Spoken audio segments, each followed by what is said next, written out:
Quand je parlerai les langues des hommes et des anges, si je n'ai pas l'amour, je suis un airain qui résonne, ou une cymbale qui retentit. Et quand j'aurai le don de prophétie, la science de tous les mystères et toute la connaissance, quand j'aurai même toute la foi jusqu'à transporter des montagnes, si je n'ai pas l'amour, je ne suis rien. Et quand je distribuerai tous mes biens pour la nourriture des pauvres, quand je livrerai même mon corps pour être brûlé, si je n'ai pas l'amour, cela ne me sert à rien.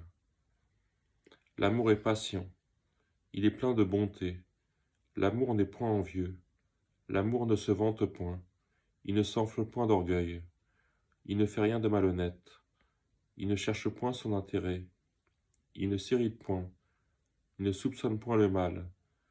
Il ne se réjouit point de l'injustice, mais il se réjouit de la vérité. Il excuse tout. Il croit tout. Il espère tout. Il supporte tout. L'amour ne périt jamais. Les prophéties seront abolies. Les langues cesseront. La connaissance sera abolie. Car nous connaissons en partie, et nous prophétisons en partie.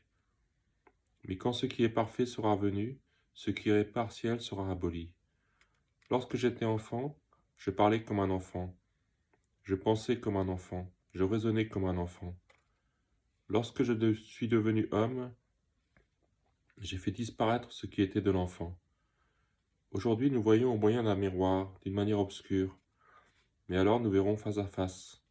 Aujourd'hui, je connais en partie, mais alors je connaîtrai comme j'ai été connu.